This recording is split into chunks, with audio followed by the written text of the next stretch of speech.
জীববিজ্ঞান প্রথম অধ্যায় মানেই প্রশ্নের ঢল। চলো দেখে আসি বিগত বছরগুলোতে কতগুলো প্রশ্ন এসেছে এই অধ্যায় থেকে। বিগত বছরগুলো এই অধ্যায় থেকে সকল বোর্ড বিবেচনা করলে গড়ে প্রায় প্রতি বছর 5 থেকে 6টি এমসিকিউ এসেছে এবং প্রতি বছর সকল বোর্ডে একটি করে সৃজনশীল প্রশ্ন এসেছে।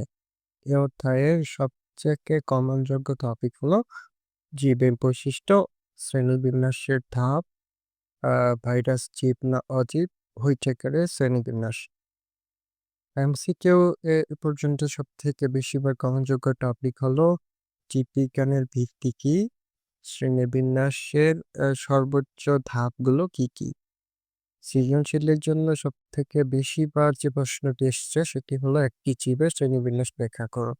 এখানে মানুষের শ্রেণীবিন্যাস ব্যাখ্যা করে এটি সবাই একটু ভালোভাবে মনে রাখার চেষ্টা করবা।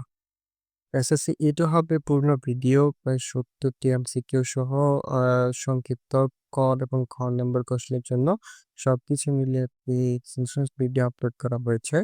সাজেশনস এর পিডিএফ পেতে পূর্ণ ভিডিও দেখো, লিঙ্ক কমেন্ট বা ডেসক্রিপশন বক্সে দেওয়া আছে।